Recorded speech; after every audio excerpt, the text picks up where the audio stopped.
Good morning students, कैसे हैं आप लोग। उम्मीद करता हूँ बढ़िया ही होंगे। चलिए शुरू करते हैं आज एक नया चैप्टर जिसका नाम है मूविंग चार्जेस एंड मैग्नेटिज्म। पहले हम चैप्टर के वर्ड को समझते हैं, वर्ड्स को क्लियर करते हैं कि मूविंग चार्जेस यानी कि चार्ज का एक प्लेस से दूसरे प्लेस पर जाना, जिसे हम बोलते हैं मूविंग चार्जेस। ठीक है। फिर आपका वर्ड आया मैग्नेटिज्म, यानी कि मूविंग चार्ज और मैग्नेटिज्म को साथ साथ में रखा गया। ठीक है, यानी कि इनके बीच में कोई ना कोई रिलेशन होगा, तभी तो इस चैप्टर में इन्हें साथ साथ रखा गया। मूविंग चार्ज और मैग्नेटिज्म को साथ साथ इसीलिए रखा गया। ऐसा तो था नहीं, इलेक्ट्रोस्टैटिक में हम स्टैटिक चार्ज पढ़ते थे, रुके हुए चार्ज की स्टडी करते थे कि रुके हुए चार्ज से इलेक्ट्रिक फील्ड लाइंस कितनी निकल रही हैं, इलेक्ट्रिक फोर्स कितना निकल रहा है, इलेक्ट्रिक पोटेंशियल कितना है। ये सब चीजें हम इलेक्ट्रोस्टैटिक में पढ़ते थे। ठीक है, और वहां हमने ये तो नहीं पढ़ा इलेक्ट्रोस्टैटिक एंड मैग्नेटिज्म, इस टाइप का तो कोई वर्ड नहीं पढ़ा। क्यों नहीं पढ़ा? क्योंकि स्टैटिक चार्ज की प्रॉपर्टी से मैग्नेटिज्म का कोई रिलेशन है ही नहीं। ठीक है, अब यहाँ पर मूविंग चार्ज आया, मूविंग चार्ज की प्रॉपर्टी से मैग्नेटिज्म का बहुत बड़ा रिलेशन है। अब क्या रिलेशन है एक्चुअल में, इसे समझते हैं। जैसे आपका रुका हुआ चार्ज होता है, जैसे स्टैटिक चार्ज होता है, आपका स्टैटिक चार्ज की प्रॉपर्टी क्या होती है? आपकी इलेक्ट्रिक फील्ड लाइंस को प्रोड्यूस करना है। स्टैटिक चार्ज से आपकी इलेक्ट्रिक फील्ड लाइंस निकलती हैं। ठीक है, वैसा ही सिमिलर केस होता है मैग्नेटिक फील्ड लाइंस के केस में, यानी कि मूविंग चार्ज जो होता है आपका, वो आपकी मैग्नेटिक फील्ड लाइंस को प्रोड्यूस करता है। ठीक है, static charge electric field produce कर रहा था, moving charge magnetic field produce करेगा। यहां से हम क्लियर समझ सकते हैं कि जो मैग्नेटिज्म का ओरिजिन है, जो मैग्नेटिज्म जहां से आती है, वो एक्चुअल में आती कहां से? वो आपकी आती है मूविंग चार्जेस से। ठीक है, मूविंग चार्जेस से मैग्नेटिज्म का ये बहुत बड़ा रिलेशन है। जो आपकी मैग्नेटिक फील्ड होती है वो भी मूविंग चार्ज पर एक्ट करती है। ऐसा तो नहीं है कि स्टैटिक चार्ज पर मैग्नेटिक फील्ड एक्ट करेगी, ये सब चीजें नहीं है। ठीक है, मूविंग चार्ज से मैग्नेटिज्म का रिलेशन है, मूविंग चार्ज से ही मैग्नेटिक फील्ड लाइंस निकलती हैं और मैग्नेटिक फील्ड लाइंस भी मूविंग चार्ज पर ही अपना फोर्स लगाती हैं। ठीक है, ये चीज, ये कॉन्सेप्ट ध्यान में रख लीजिए। बहुत सारी चीजें आपको आगे बहुत आसान लगने वाली हैं। ठीक है, आपको ये कॉन्सेप्ट अपने माइंड में रखना है कि मूविंग चार्ज से मैग्नेटिक फील्ड लाइंस निकलती हैं। ठीक है, और जो मैग्नेटिक फील्ड लाइंस ऑलरेडी से प्रेजेंट है कहीं पर, वो भी हमारे मूविंग चार्ज पर ही फोर्स लगाएंगे। ठीक है, जैसे ग्रेविटेशन में क्या होता है, अपनी जो ग्रेविटेशन फील्ड लाइंस होती हैं वो मास से निकलती है ना, मास से ग्रेविटेशन फील्ड लाइंस निकली और मास पर ही फोर्स लगाती हैं ग्रेविटेशन फील्ड लाइंस। ठीक है, मास पर ही फोर्स लगा रही हैं और मास से ही निकल रही हैं। ठीक है, वैसे ही क्या होता है, मूविंग चार्ज होता है, मूविंग चार्ज से मैग्नेटिक फील्ड लाइंस निकलती हैं। ठीक है, और जो मैग्नेटिक फील्ड लाइंस होती हैं ऑलरेडी प्रेजेंट, वो भी मूविंग चार्ज पर ही अपना फोर्स लगाती हैं। ठीक है, ये चीज समझ में आई। अब एक्चुअल में जो सबसे पहले एक्सपेरिमेंट किया था ऑरस्टेड ने, उसके बारे में हम बात करेंगे। एक्चुअल में है क्या, अगर हम मूविंग चार्ज की बात करें तो अपने डे टू डे लाइफ में मूविंग चार्ज बहुत आसानी से कहां पर देख सकते हैं?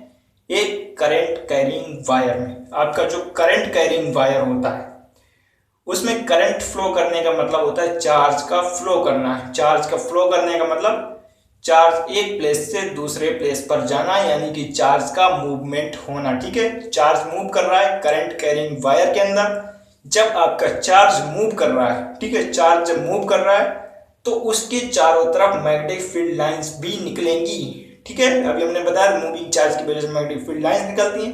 अब करंट में क्या है, चार्ज मूव कर रहा है तो मैग्नेटिक फील्ड लाइंस भी निकलेंगी, और मैग्नेटिक फील्ड लाइंस निकलेंगी तो उनकी स्टडी एक एक्सपेरिमेंट में की गई थी। ऑरस्टेड ने एक एक्सपेरिमेंट किया था। ऑरस्टेड, उन्होंने एक्चुअल में किया क्या था, एक करंट कैरिंग वायर लिया, उसके पास में एक मैग्नेटिक कंपास रख दिया। जब करंट कैरिंग वायर में करंट फ्लो कर रहा है, यानी कि चार्ज फ्लो कर रहा है, तो उसकी वजह से मैग्नेटिक फील्ड लाइंस निकल रही हैं, और मैग्नेटिक फील्ड लाइंस जब निकल गई तो वो मैग्नेटिक कंपास पे अपना इफेक्ट डालेंगी, और मैग्नेटिक कंपास पे जब इफेक्ट डालेंगी तो आपकी कंपास में मूवमेंट होगा, एक पर्टिकुलर डायरेक्शन में कंपास की नीडल ओरिएंटेड हो जाएगी। ठीक है, अब मान लीजिए करंट ये है, मैग्नेटिक कंपास में नीडल में डिफ्लेक्शन ये हुआ। ठीक है, अब सिमिलरली उन्होंने इसको क्या किया, करंट की डायरेक्शन अपोजिट कर दी, तो उन्होंने एक रिजल्ट और देखा कि आपके मैग्नेटिक कंपास में नीडल की डायरेक्शन भी अपोजिट हो गई। ये ऑरस्टेड का एक्सपेरिमेंट था, यानी कि करंट कैरिंग वायर की वजह से मैग्नेटिक फील्ड लाइन जनरेट हुई और उन्होंने मैग्नेटिक कंपास की नीडल को डिफ्लेक्ट किया। ठीक है, और फिर क्या हुआ, करंट कैरिंग वायर में करंट की डायरेक्शन अपोजिट कर दी, तो फिर मैग्नेटिक कंपास की नीडल की डायरेक्शन भी अपोजिट हो गई, ठीक है। यानी कि करंट कैरिंग वायर से जो मैग्नेटिक फील्ड निकल रहा है उसकी कोई ना कोई एक डायरेक्शन होती है। ऐसा नहीं कि कोई भी मैग्नेटिक फील्ड अंधाधुंध निकल रहा, उसकी भी एक पर्टिकुलर डायरेक्शन होगी। जो आपका करंट कैरिंग वायर है उसकी डायरेक्शन पर डिपेंड करेगी आपके मैग्नेटिक फील्ड की डायरेक्शन, ठीक है। यानी कि मैग्नेटिक फील्ड की डायरेक्शन आपके करंट के डायरेक्शन पर भी डिपेंड कर रही है, ठीक है। ये आपने ऑरस्टेड ने एक्सपेरिमेंट किया था। अब यहाँ पर कोई पूछ दे कि यहाँ पर मैग्नेटिक फील्ड लाइंस तो हैं, मैग्नेटिक फील्ड निकल भी रही है, लेकिन कितनी निकल रही है, कितना अमाउंट की मैग्नेटिक फील्ड निकल रही है, वो हमें बताना है। अब वो हम कैसे बताएंगे? अब उसके लिए एक दूसरा एक्सपेरिमेंट था, बहुत ईजी एक्सपेरिमेंट था, जिसे बायोट-सावर्ट्स जी ने दिया था, ठीक है। बहुत इंपॉर्टेंट है, बहुत ज़्यादा ईजी भी है, बहुत आसानी से समझ में भी आ जाएगा, ठीक है। उसे हम कैसे समझेंगे? अब मान लीजिए एक्चुअल में था क्या, ऑरस्टेड ने एक करंट कैरिंग वायर लिया था। वैसे ये बायोट-सावर्ट लॉ में हम एक करंट कैरिंग वायर ले रहे हैं, ठीक है। करंट कैरिंग वायर है तो इसमें मान लेते हैं आई का करंट फ्लो कर रहा है, ठीक है। अब हमें किसी एक पॉइंट पर, पी पॉइंट हमने ले लिया, इस पी पॉइंट पर अगर कोई पूछ दे कि कितनी मैग्नेटिक फील्ड है, उसे हम फाइंड आउट करेंगे। तो हम कैसे फाइंड आउट करेंगे? ये आपका बताया जाता है बायोट-सावर्ट्स लॉ में, ठीक है। बायोट-सावर्ट्स लॉ ये आपका बताता है कि इस पी पॉइंट पर कितनी मैग्नेटिक फील्ड होगी, ठीक है। अब इसे हम कैसे फाइंड आउट करेंगे? अब इसे फाइंड आउट करने के लिए हम पूरे वायर को नहीं लेंगे, पहले हम वायर के एक छोटे से एलिमेंट को ले रहे हैं। छोटा सा एलिमेंट मान लीजिए एक डीएल का एलिमेंट है, ठीक है। अब इस डीएल के एलिमेंट की वजह से यहाँ जो मैग्नेटिक फील्ड होगी, क्योंकि एलिमेंट आपका छोटा है तो आपका मैग्नेटिक फील्ड भी छोटा होगा। वो कितनी होगी मैग्नेटिक फील्ड? डीबी की मैग्नेटिक फील्ड होगी, ठीक है। जब आपने डीएल का एलिमेंट लिया तो आपकी मैग्नेटिक फील्ड भी डीबी की होगी, ठीक है। अब ये मान लीजिए ये यहाँ से आर डिस्टेंस पर पॉइंट है पी, और ये मान लीजिए वायर से आर का एंगल है थीटा। अब जो है डीबी, वो हम कैसे पता करेंगे कि डीबी हमारा कितना होगा? अब एक्चुअल में होता क्या है, अगर आपका करंट का मैग्नीट्यूड बढ़ा दिया जाए तो मैग्नेटिक फील्ड का मैग्नीट्यूड भी बढ़ जाता है, ठीक है। यानी कि जो आपका मैग्नेटिक फील्ड है वो करंट के मैग्नीट्यूड पर डिपेंड कर रहा है, ठीक है। अगर मान लीजिए यहाँ पर एक वायर ना ले लें, 2 3 या फोल्ड करते रहे वायर को, तो यानी कि करंट की वैल्यू बढ़ जाएगी। इस पर्टिकुलर एरिया में करंट की वैल्यू बढ़ गई तो यहाँ पर मैग्नेटिक फील्ड की भी वैल्यू बढ़ जाएगी, ठीक है। यानी कि आपके करंट के मैग्नीट्यूड पर मैग्नेटिक फील्ड का मैग्नीट्यूड डिपेंड कर रहा है, ठीक है। यानी कि फर्स्ट पॉइंट आपका अगर हम बोले, बायोट-सावर्ट लॉ के फर्स्ट एक्सपेरिमेंट में क्या उन्होंने ऑब्जर्व किया था कि जो आपका मैग्नेटिक फील्ड है वो डायरेक्टली प्रोपोर्शनल टू है करंट के। यानी कि यहाँ से हम क्या क्लियर कर सकते हैं कि अगर हम करंट बढ़ा रहे हैं तो आपका मैग्नेटिक फील्ड भी बढ़ रहा है, ठीक है। करंट बढ़ रहा है तो मैग्नेटिक फील्ड भी बढ़ रहा है। यानी कि यहाँ से हम क्या कह सकते हैं कि आपका जो करंट बढ़ रहा है तो आपका मैग्नेटिक फील्ड भी बढ़ रहा है, ठीक है। करंट बढ़ गया, मैग्नेटिक फील्ड भी बढ़ गया, यानी कि यहाँ पर डायरेक्टली प्रोपोर्शनलिटी का रिलेशन है, ठीक है। अब हम सेकेंड पॉइंट लेते हैं। सेकेंड पॉइंट में अब हम क्या ले सकते हैं? अभी तो हमने करंट लिया, अब मान लीजिए ये डीएल का एलिमेंट है। अब ये डीएल का एलिमेंट हमारा अभी छोटा सा एलिमेंट लिया, छोटे से एलिमेंट की वजह से यहाँ पर कुछ मैग्नेटिक फील्ड आया, ठीक है। अब हम एलिमेंट को बड़ा कर दें, एलिमेंट को बड़ा कर देंगे तो मैग्नेटिक फील्ड भी बड़ा हो जाएगा, ऑब्वियस सी बात है, क्योंकि छोटे से एलिमेंट की वजह से छोटा सा मैग्नेटिक फील्ड है, बड़े से एलिमेंट की वजह से बड़ा सा मैग्नेटिक फील्ड आएगा, ठीक है, आएगा, ऑब्वियस सी बात है। तो हमारा सेकेंड पॉइंट क्या हो जाएगा? DB is directly proportional to dL. यानी कि आपका डीएल बढ़ रहा है तो आपका मैग्नेटिक फील्ड भी बढ़ रहा है, ठीक है। डीएल आपने बढ़ा दिया तो मैग्नेटिक फील्ड भी बढ़ जाएगा। क्यों बढ़ जाएगा? छोटे से एलिमेंट की वजह से छोटा सा मैग्नेटिक फील्ड, बड़े से एलिमेंट की वजह से बड़ा सा मैग्नेटिक फील्ड, ठीक है। ये सेकंड पॉइंट आपको क्लियर हुआ। अब थर्ड पॉइंट की बात करते हैं। अब यहां पर देखिए जो ये थीटा है, एक्चुअल में थीटा क्या है? ये हमारा आर और एल का एंगल है, ठीक है। अब ये थीटा मान लीजिए यहां पर अगर हम कोई पूछे कि यहाँ पर मैग्नेटिक फील्ड कितना होगा डीएल की वजह से, ठीक है, डीएल की वजह से यहाँ पर मैग्नेटिक फील्ड होगा कुछ, तो उस केस में आपका थीटा नेग्लेक्जिबल हो जाएगा, 0 हो जाएगा। उस केस में जब डीएल के केस में यहाँ पर मैग्नेटिक फील्ड पूछा जाएगा तो वायर पर मैग्नेटिक फील्ड यहाँ पर 0 होता है, ठीक है। अब यहाँ पर मैग्नेटिक फील्ड हो गया 0, अब यहाँ पर थीटा हमने बढ़ा दिया, थीटा यहाँ ले आए यानी कि 90 डिग्री हो गया थीटा, थीटा 90 डिग्री हो गया, यहाँ पर मैग्नेटिक फील्ड मैक्सिमम है, ठीक है। डीएल की वजह से, डीएल की वजह से हम बात कर रहे हैं। अब डीएल की वजह से यहाँ पर मैग्नेटिक फील्ड जीरो है, ठीक है, यानी कि यहाँ पर साइन का रिलेशन, साइन जीरो जीरो होता है, साइन 90 मैक्सिमम होता है, ठीक है। यानी कि यहाँ पर देखिए dB is directly proportional to sine theta, यानी कि जैसे जैसे साइन थीटा की वैल्यू बढ़ रही है वैसे वैसे हमारा मैग्नेटिक फील्ड मैक्सिमम हो रहा है, और जैसे जैसे साइन थीटा की वैल्यू आपकी घट रही है, जीरो को अप्रोच कर रही है, वैसे वैसे मैग्नेटिक फील्ड भी आपका जीरो को अप्रोच कर रहा है, ठीक है। अब थर्ड पॉइंट आ गया। फोर्थ पॉइंट देखिए क्या कह रहा है। अब हमारा किस चीज का रिलेशन बचा, अब हमारा आर का रिलेशन बचा। आर यानी कि dB P पॉइंट पर और DL के बीच की डिस्टेंस है आर। अब आप दिमाग लगाइए थोड़ा सा, जैसे मान लीजिए आप यहाँ पर मैग्नेटिक फील्ड फाइंड आउट कर रहे हैं, ठीक है, और फिर आप चले गए 2 किलोमीटर दूर, अब वहां पर मैग्नेटिक फील्ड फाइंड आउट कर रहे हैं इस वायर की वजह से, ठीक है। तो आप अंदाजे से भी बता सकते हैं कि 2 किलोमीटर दूर वाले पॉइंट पर इस वायर की वजह से मैग्नेटिक फील्ड ज्यादा होगा, या जो बगल में पॉइंट है या वहां पर मैग्नेटिक फील्ड ज्यादा होगा, ठीक है। तो आप ये बता सकते हैं कि जो पास में पॉइंट होगा वहां पर मैग्नेटिक फील्ड ज्यादा होगा, जो पॉइंट आपका दूर होगा वहां पर मैग्नेटिक फील्ड कम होगा, ठीक है। यानी कि पॉइंट दूर है तो मैग्नेटिक फील्ड कम है, यानी कि आर बड़ा है तो मैग्नेटिक फील्ड छोटा है, आर बड़ा मैग्नेटिक फील्ड छोटा, आर छोटा मैग्नेटिक फील्ड बड़ा है। यानी कि आर और डीबी का कुछ ना कुछ इनवर्सली प्रोपोर्शनलिटी का मामला है, ठीक है। अब एक चीज हम पढ़े थे न्यूटन्स लॉ में, फोर्स में, कि 1/r² रिलेशन होता है जैसे जैसे हम दूर बढ़ते चले जाते हैं किसी सिमेट्रिक पॉइंट से, ठीक है। कूलम्ब्स लॉ में भी पढ़े थे 1/r² का रिलेशन होता है जैसे जैसे हम दूर जाते हैं सिमेट्रिकल पॉइंट से, ठीक है। वैसा ही यहाँ पर 1/r² का रिलेशन आएगा मैग्नेटिक फील्ड की, मैग्नेटिक फील्ड का डिस्टेंस के साथ, ठीक है। इसे हम बोलते हैं inverse square law, inverse square law, ठीक है। ये हम न्यूटन्स लॉ में भी पढ़े थे और कूलम्ब्स लॉ में भी पढ़े थे और भी आगे पढ़ सकते हैं, ठीक है। यानी कि आपका आर बढ़ रहा है इनवर्सली प्रोपोर्शनल के स्क्वायर में, अगर बढ़ रहा है तो आपका मैग्नेटिक फील्ड घट रहा है, ठीक है। ये माइंड में रख लीजिए। अब इनको हम कंबाइन करते हैं, कंबाइन कैसे करेंगे।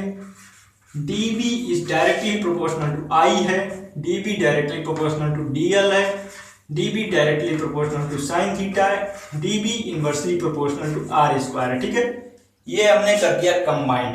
अब ये प्रोपोर्शनलिटी का साइन है, इसको जब हम हटाएंगे तो आपका आता है एक कांस्टेंट, उसको हम लिखते हैं dB equal to μ0/4 pi I dl sine theta upon r², ठीक है। अब यहां पर एक चीज समझिए, जो μ0 है इसको हम बोलते हैं magnetic permeability, permeability, magnetic permeability हम μ0 को बोलते हैं, ठीक है। अब एक्चुअल में ये होती क्या है मैग्नेटिक परमिएबिलिटी, आपका कोई स्पेस है, यहाँ पर हम μ0 ले रहे हैं, μ0 का मतलब हम वैक्यूम में म्यू की वैल्यू कंसीडर कर रहे हैं, ठीक है। μ0 एक्चुअल में है क्या, मैग्नेटिक परमिएबिलिटी है। मैग्नेटिक परमिएबिलिटी क्या होती है आपकी, किसी मीडियम में आपका मीडियम मैग्नेटिक फील्ड के लिए कितना रेजिस्टिव है, कितना सपोर्ट दे रहा है, कितना सुटेबल है, वो μ0 की वैल्यू डिसाइड करता है, ठीक है। उसके अकॉर्डिंग μ0 की वैल्यू आपकी डिसाइड होती है कि आपका मैग्नेटिक फील्ड के लिए वो मीडियम कैसा है, मीडियम कितना रेजिस्टिव है, कितना सुटेबल है मैग्नेटिक फील्ड लाइंस को पास करने के लिए, ठीक है।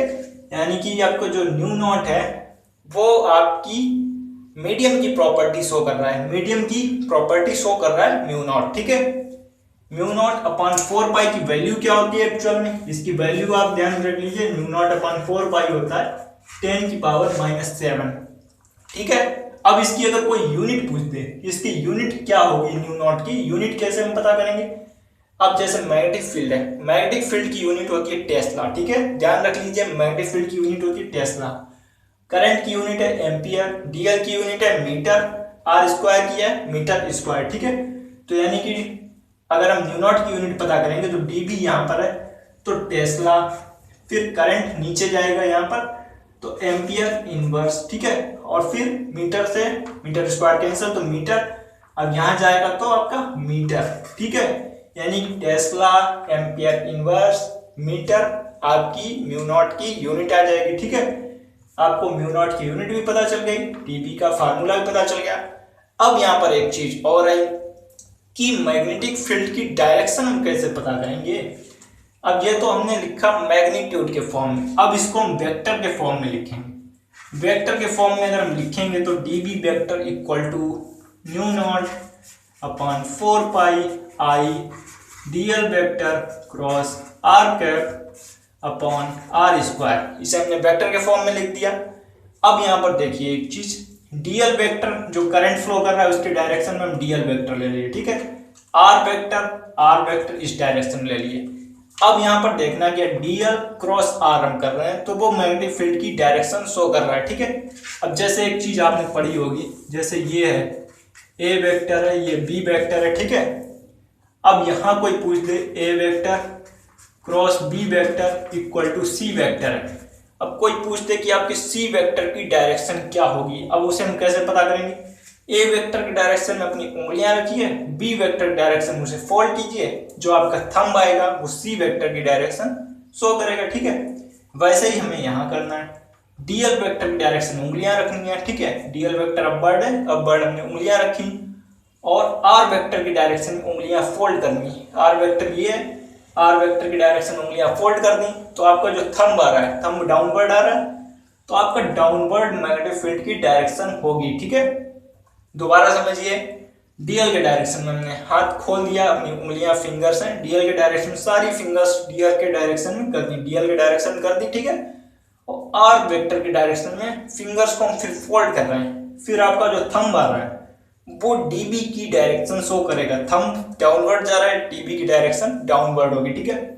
ये आप कॉन्सेप्ट याद कर लीजिए, बहुत इंपॉर्टेंट, बहुत अच्छे से समझ लीजिए, क्योंकि इसकी जरूरत इस मैग्नेटिक फील्ड वाले चैप्टर में बहुत ज्यादा पड़ेगी, ठीक है। तो ये आपको डायरेक्शन पता चल गई, कैसे पता करेंगे। तो इसकी डायरेक्शन हमने ऐसे किया था, तो थंब डाउनवर्ड जा रहा था, डाउनवर्ड को हम रिप्रेजेंट करते हैं क्रॉस लगा के, सर्किल बना देते हैं उसकी तरफ, डाउनवर्ड हो जाता है डाउन, ठीक है। और अगर हम पॉइंट लगा के सर्किल बना देते हैं वो हो जाता है अपवर्ड डायरेक्शन, ठीक है। एक्चुअल में इसे हम कैसे समझ सकते हैं, जैसे पुराने जमाने में जो एरो धनुष बाण वगैरह होते थे, उनसे जब बाण चलाया जाता था तो जो बाण होता था उस जो हमारी तरफ आता था तो हमें एक पॉइंट दिखाई पड़ता था ना, वो पॉइंट ये है, पॉइंट दिख रहा है हमारी तरफ आ रहा, यानी कि डायरेक्शन अपवर्ड है, हमारी तरफ है, ठीक है। अब जब बाण अंदर जाता था, एरो अंदर जाता था, उसके पीछे क्रॉस दिखता था, क्रॉस दिखता था ना, यानी कि क्रॉस ये है, यानी कि एरो डाउनवर्ड जा रहा है, ठीक है। यानी कि आपकी डायरेक्शन डाउनवर्ड है। अगर आपको क्रॉस दिख रहा है तो डायरेक्शन आपकी डाउनवर्ड है, अगर आपको पॉइंट दिख रहा है तो आपकी डायरेक्शन अपवर्ड है, ठीक है। ऐसे आप इसकी डायरेक्शन समझ सकते हैं। ये आर कैप क्या होता है, यूनिट वेक्टर होता है, ठीक है। यूनिट वेक्टर का मतलब क्या होता है कि इसमें आपका मैग्नीट्यूड नहीं है, सिर्फ डायरेक्शन है, ठीक है। अगर हम इसके मैग्नीट्यूड को भी लेके चलें तो आपका क्या हो जाएगा, mu naught upon 4 pi I DL vector cross R vector upon R cube. अगर हम मैग्नेटिक फील्ड के, अगर हम आर वेक्टर के मैग्नीट्यूड को कंसीडर करेंगे, मैग्नीट्यूड को हमने ले लिया तो यहां पर भी मैग्नीट्यूड से मल्टीप्लाई करना पड़ेगा। क्यों करना पड़ेगा, क्योंकि हमें डायमेंशन चेंज नहीं करनी, डायमेंशन वही रहेगी, ठीक है। यहां पर हम मैग्नीट्यूड नहीं ले रहे थे, यहां पर हम सिर्फ डायरेक्शन ले रहे थे। आर कैप क्या है, डायरेक्शन है, यूनिट वेक्टर है। यूनिट वेक्टर क्या होता है, जिसमें आपकी डायरेक्शन होती है, मैग्नीट्यूड नहीं होता, ठीक है, उसे हम बोलते हैं यूनिट वेक्टर। यहाँ पर डायरेक्शन भी है और मैग्नीट्यूड भी है आर वेक्टर में। तो यहाँ पर हमने डायरेक्शन तो ली, मैग्नीट्यूड का यहाँ नीचे मल्टीप्लाई किया तो आपका ये डीबी आ गया वेक्टर फॉर्म में, ठीक है। अब यहाँ पर भी वही केस है, डीएल की डायरेक्शन ये है, आर कैप की डायरेक्शन ये है, डीएल की डायरेक्शन में उंगली रखी, आर कैप की डायरेक्शन में फोल्ड की, और जो थंब आ रहा है वो मैग्नेटिक फील्ड की डायरेक्शन यहाँ शो कर रहा है, यानी कि मैग्नेटिक फील्ड डाउनवर्ड डायरेक्शन में आपका हो जाएगा, ठीक है। डाउनवर्ड डायरेक्शन में हो जाएगा तो उसे हम क्रॉस से रिप्रेजेंट करेंगे, ठीक है। ये चीज शायद आपको अच्छे से समझ में आ गई होगी कि बायोट सावर्ट्स लॉ क्या होता है, उसको मैग्नेटिक फील्ड कैसे निकालते हैं किसी पॉइंट पर। इसके बहुत सारे एप्लीकेशंस भी हैं, उन्हें हम आगे की क्लास में डिस्कस करेंगे। ठीक है, यहाँ तक आपको कोई डाउट नहीं होना चाहिए। अगर कोई डाउट है तो आप मेरे से कमेंट में भी पूछ सकते हैं। ठीक है, आज की क्लास में बस इतना ही। Okay, thank you.